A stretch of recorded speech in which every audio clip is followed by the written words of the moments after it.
Sir మీరు ex army ఉన్నారు. అప్పుడు ఆర్మీలో ఉన్నప్పుడు దేశం కోసం పోరాడారు. ఇప్పుడు రిటైర్డ్ అయిన తర్వాత మీ బిల్డింగ్ని కాపాడడానికి పోరాడుతున్నారు. ఆ విషయం నేను ఇందాక పైన స్టేజ్ మీదే చెప్పాను. ఆ, ఒక విధంగా ఏ ఏ ఏ డిఫెన్స్ వాళ్ళైనా కూడా పనిచేసిన వాళ్ళు, ప్రజెంట్ పనిచేస్తున్న వాళ్ళు కానీ, ఇంతకుముందు పనిచేసి మాలాగా రిటైర్ అయిన వాళ్ళు కానీ చెప్పే మాటే అది. రకరకాల ఇబ్బందులు అనుభవించి మేము అక్కడ ఇల్లు లేకుండా 15, 20, 30 సంవత్సరాలు పనిచేసి వస్తాం. వచ్చిన తర్వాత ఆ వచ్చే డబ్బులు సరిపోక మాకు మళ్ళీ ఇక్కడ ఏదో ఉద్యోగాలు చేసుకుంటూ బ్యాంక్ లోన్లు తీసుకొని ఇలాంటి ఇల్లు కొనుక్కోవటం జరిగింది. సో ఎటువంటిది ఆల్ ఆఫ్ ఎ సడన్ ఒక గవర్నమెంట్ సరైన ఆలోచన లేకుండా తీసుకున్న నిర్ణయం అని నేను కొంచెం రకరకాల ఉద్యోగాలు చేసి దేశం అంతా తిరిగి చదువుకుని ఉన్నవాడు కాబట్టి నాకు అవగాహన వచ్చింది ఏంటంటే, ప్రభుత్వం చాలా తప్పుడు సలహాల మీద నడిచిందా, లేక సరైన అవగాహన లేకుండా చేసిందా, లేక ఒక దుర్బుద్ధితో చేస్తుందా అన్నది అనిపిస్తుంది నాకైతే. నేను ఇండియన్ ఎయిర్ ఫోర్స్లో పనిచేశాను. ఆ తర్వాత ఒక ప్రామినెంట్ చాలా కన్స్ట్రక్షన్ కంపెనీలో పనిచేశాను. ఎన్ని చేశాను. తర్వాత రకరకాల రూమర్లు కల్పించి మాకు అలజడి పాలు చేస్తున్నారు మమ్మల్ని. సో అది ఏంటంటే, ఇది కూల్ చేస్తారట, జీరో వాల్యూ చేసేసారట, ఇవన్నీ. సో దేనికి కూడా ప్రస్తుతానికైతే లీగల్ వ్యాలిడిటీ లేదండి.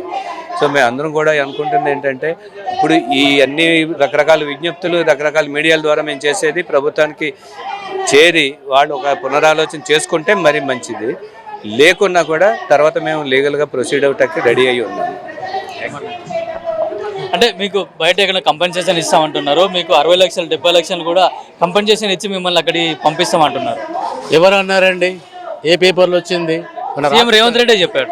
రేవంత్ రెడ్డి పొలిటికల్ స్టాండ్ అండి అది. ఎన్నో మాట్లాడతారు, దానికి శాంటిటీ ఏముందండి? ఇప్పుడు ఒకవేళ అంత శాంటిటీ ఉండేది ఉంటే వాళ్ళు డిపిఆర్ ఎందుకు రిలీజ్ చేయలేదండి? సోషియో ఎకనామిక్ ఇంపాక్ట్ అసెస్మెంట్ ఎందుకు కంప్లీట్ చేయలేదు? ఎక్స్ప్రెషన్ ఆఫ్ ఇంట్రెస్ట్ కింద మమ్మల్ని ఎందుకు పబ్లిక్లో నోటిఫై చేయలేదు, పేపర్లో చేయలేదు, మమ్మల్ని మా ఉద్దేశాలు ఎందుకు కాల్ఫర్ చేయలేదు? ఇప్పుడు ఇవన్నీ తప్పులు పెట్టుకొని మొన్న నైట్ ఎకానమీ చేస్తా అంటున్నారు. నైట్ ఎకానమీ చేస్తా అంటే ఏంటి? కమర్షియల్గా చేస్తారు కదా, దానిలో పబ్లిక్ ఇంట్రెస్ట్ లేని తెలిసిపోయింది కదా అక్కడ. సో పబ్లిక్ ఇంట్రెస్ట్ లేనప్పుడు మీరు ల్యాండ్ ఎక్విజిషన్ ఎట్లా ఇస్తారండి? సో మీరు దయచేసి ఆ నోటిఫికేషన్ ఇవన్నీ ఇచ్చింది మీరు ఒకసారి పునరాలోచన చేసేసి దాన్ని క్యాన్సల్ చేసి ఇది చేయడం కరెక్ట్. కానీ పబ్లిక్ ఇంట్రెస్ట్ ఉండి మీరు అవన్నీ చేస్తారు అంటే తీసుకోండి, నో ప్రాబ్లం. పబ్లిక్ ఇంట్రెస్ట్ లేదు మీకు మూసిని పునర్జీవనం చేద్దామని లేదు. పొల్యూటెంట్స్ అట్లే ఉన్నాయి, ఎస్టీపీలు పనిచేస్తలేవు. దాన్ని పనిచేయడానికి పీసీబీ వాళ్ళతో కానీ, ఇరిగేషన్ వాళ్ళతో కానీ, మున్సిపాలిటీ వాళ్ళతో కానీ, రెవెన్యూ వాళ్ళతో కానీ మీకు కోఆర్డినేషన్ లేదు. మీకు అది ఎందుకు పని చేయట్లేదు, ఎందుకు శుద్ధి కావట్లేదు, ఎందుకు పునర్జీవనం కావట్లేదు అనేది తెలుస్తలేదు మీకు. దానిలో బోర్డంతా పశుపక్షాలు ఉన్నాయి, అవన్నీ కూడా చనిపోతున్నాయి.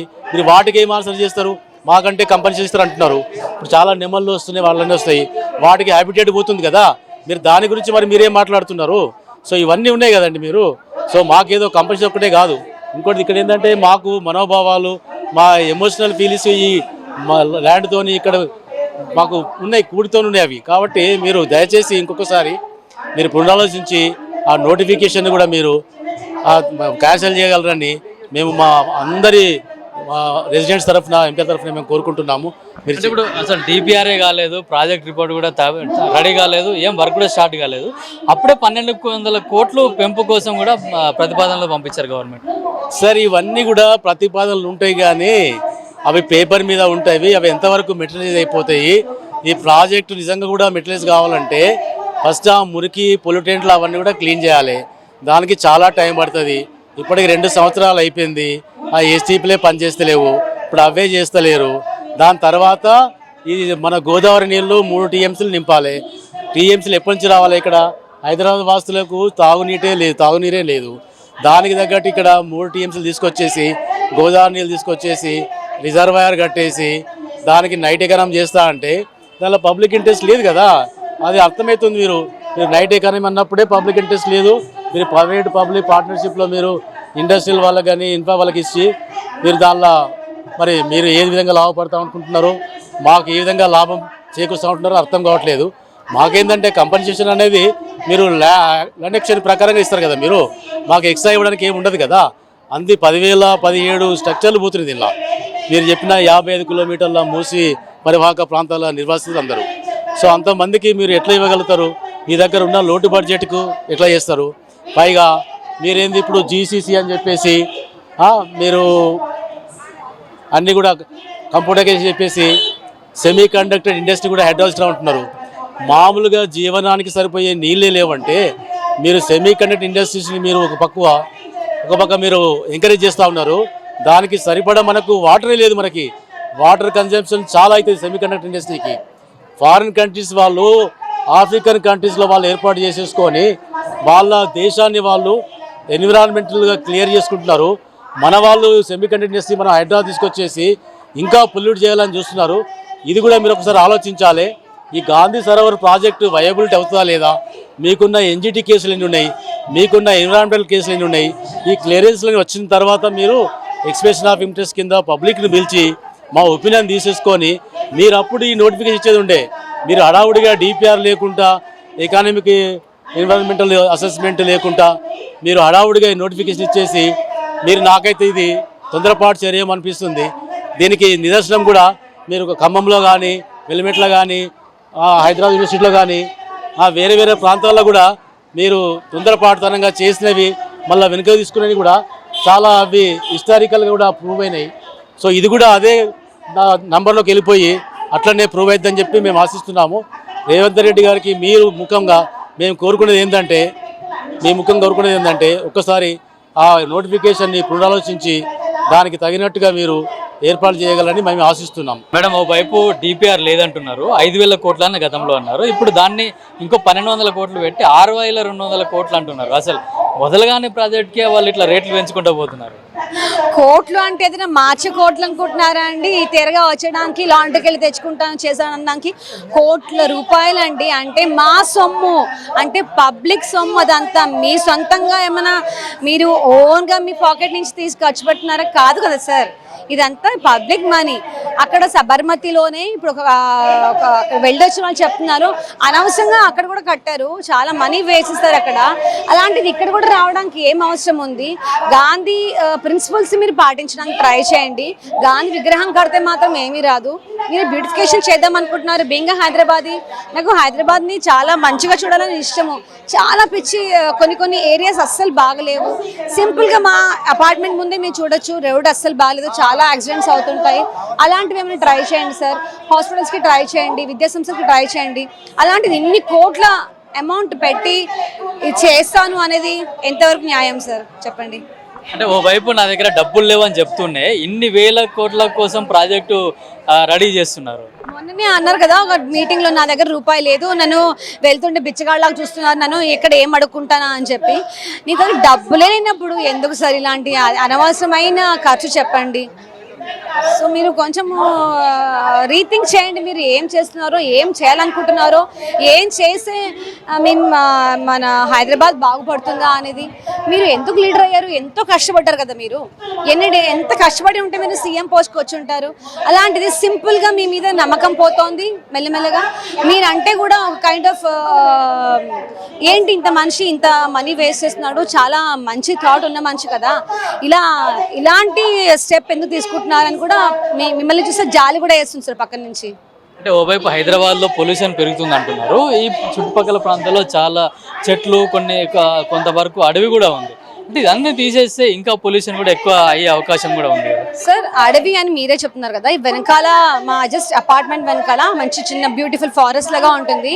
చాలా పికాక్స్ వస్తాయి, వాటి కిలకిల రావాలు, బర్డ్స్, కొన్ని బుజ్జి యానిమల్స్ కూడా చాలా బాగుంటాయి అక్కడ. ప్లెజెంట్గా ఉంటుంది. మీరు పర్మిషన్ తీసుకున్నారా? ఫారెస్ట్ డిపార్ట్మెంట్ పర్మిషన్ తీసుకున్నారా? ఎన్వైరన్మెంటల్ వాళ్ళు పర్మిషన్ తీసుకున్నారా? ఇన్ని ట్రీస్ కట్ డౌన్ చేస్తాను వాళ్ళు పర్మిషన్ తీసుకున్నారా? వాటర్ బోర్డ్ వాళ్ళు పర్మిషన్ తీసుకున్నారా? డిపిఆర్ కూడా రెడీ లేదు, రెడీ చేస్తాం. డిపిఆర్ ఎక్కడి నుంచి రావాలి సార్? ఏదో పక్క నుంచి వెళ్ళి తెచ్చుకుందామా, ప్రింట్అవుట్ కాదు కదా తెచ్చుకోవడానికి. అది ఒక సెంట్రల్ దగ్గర నుంచి రావాలి, వాళ్ళు ఓకే చేయాలి, ఆ శాంక్షన్ అవ్వాలి. ఇన్ని పెట్టుకొని మీరు ఒక వేగ్ స్టేట్మెంట్ ఇచ్చేస్తున్నారు. అండ్ మోర్ ఓవర్ మమ్మల్ని జీరో వాల్యూ చేస్తా అంటున్నారు. ఆ జీరోకి అనేది ఎంత వాల్యూ ఉంది సార్? మీకు తెలుసు కదా జీరో వాల్యూ ఎంత ఉందో. అలాంటిది మీరు చాలా నవ్వొస్తుంది.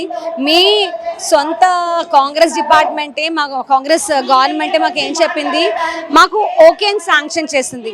ఇప్పుడు కాంగ్రెస్ గవర్నమెంటే తీసేసుకుంటా ఉంటుంది. ఒక చేతితో తీసుకుని ఒక చేతితో తీసేసుకుంటున్నారు.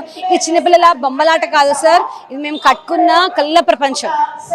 ఆ కళల ప్రపంచాన్ని మీరు చెదర్చకండి, ఉండనివ్వండి. మా అభ్యర్థన ప్లీజ్ ఆలకించండి. అంటే ఇక్కడ మీ అపార్ట్మెంట్లు కానీ ఇల్లు కానీ కొలగొట్టి హై రైజ్ బిల్డింగ్లు కడతాం, నైట్ ఎకానమీ చేస్తాం, హోటళ్ళు కడతాం అని చెప్పేసి కూడా చెప్తున్నారు. అంటే ఇప్పుడు బఫర్ జోన్లోకి వచ్చినప్పుడు అప్పుడు వాళ్ళు కట్టినప్పుడు కూడా బఫర్ జోన్ కిందకి వస్తుంది కదా. మాది బఫర్ జోన్ కిందకి వస్తుంది, అదే కదా మేము కూడా ఆలోచిస్తున్నాం. అప్పుడు బఫర్ జోన్ కిందకి రాదా, మీరు చేస్తా బ్యూటిఫై చేస్తా అంటున్నారు, మరి చేసేటప్పుడు ఇవన్నీ ఆలోచించాలి కదా. నేను బఫర్ జోన్లో కడుతున్నానా లేదా అని చెప్పి. చాలా కొంచెం మీరు లోపలికి వెళ్ళారనుకోండి, చాలా మన మీడియా వాళ్ళే తీశారు. బఫర్ జోన్ అంటే దాని పైన ఇల్లు కట్టేస్తున్నారు. ఆదిత్య గ్రూప్ సంథింగ్ అదే గ్రూప్ ఉంది, మొన్న మేము చూసినప్పుడు మేము కూడా షాక్ అయ్యాం. మేము వెళ్ళాము, ఆ బఫర్ ఏంటి దాని మీదనే కట్టేస్తున్నారు. అలాంటిది మీరు మాకు లీగల్గా ఉంది మా పర్మిషన్స్, మేము ఎప్పటి నుంచి ట్యాక్సెస్ కడుతున్నాము, లీగల్ పర్మిషన్స్ తీసుకొని కూడా మీరు ఓకే శాంక్షన్ అయిన తర్వాత కూడా మీరు ఇలాంటి ప్రచారం చేయొద్దు.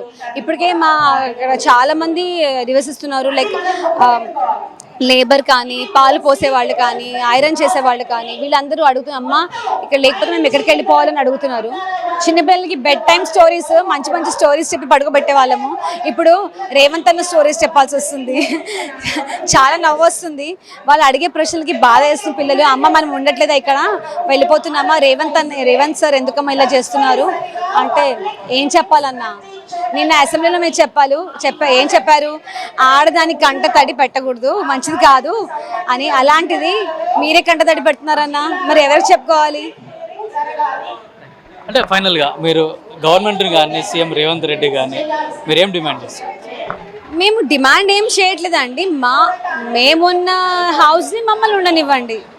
మీరు ఎక్కడెక్కడో ఏమేమో ఇస్తా అన్నారు, 7 acres ల్యాండ్ ఇస్తా అంటున్నారు, ఇది మేము మంచి మంచి ఇల్లు కడతామంటున్నారు, హై రైజ్ బిల్డింగ్స్ అంటున్నారు. ఏమైనా మాకు కన్ఫర్మేషన్ ఉందా, గ్యారంటీ ఉందా? మీరు ఇక్కడ ఇస్తాను పర్టికులర్గా, మేము ఇక్కడ ఈ కైండ్ ఆఫ్ అపార్ట్మెంట్ ఇస్తాను అని చెప్పి లేదు కదా. పోనీ ఏమైనా కాంపన్సేషన్ అని చెప్పారా? అదే చెప్పలేదు. ఏమీ లేకుండా నేను కూలగొట్టేస్తాను సింపుల్గా, మీరు పర్మిషన్స్ ఏమీ లేవు. అండ్ మోర్ ఓవర్ మాకు ఒక కైండ్ ఆఫ్ ఎనీ లెటర్ మాకు ఇవ్వలేదు. ఇండివిజువల్గా ఇన్ని అపార్ట్మెంట్స్ వాళ్ళకి ఇండివిజువల్ లెటర్ అన్ని సబ్మిట్ చేయాలి, అది కూడా లేదు. ఏమి లేనప్పుడు సింపుల్గా నేను చేసిస్తాను అనేది చాలా తప్పు అన్న. కొంచెం ఆలోచించండి, రీథింక్.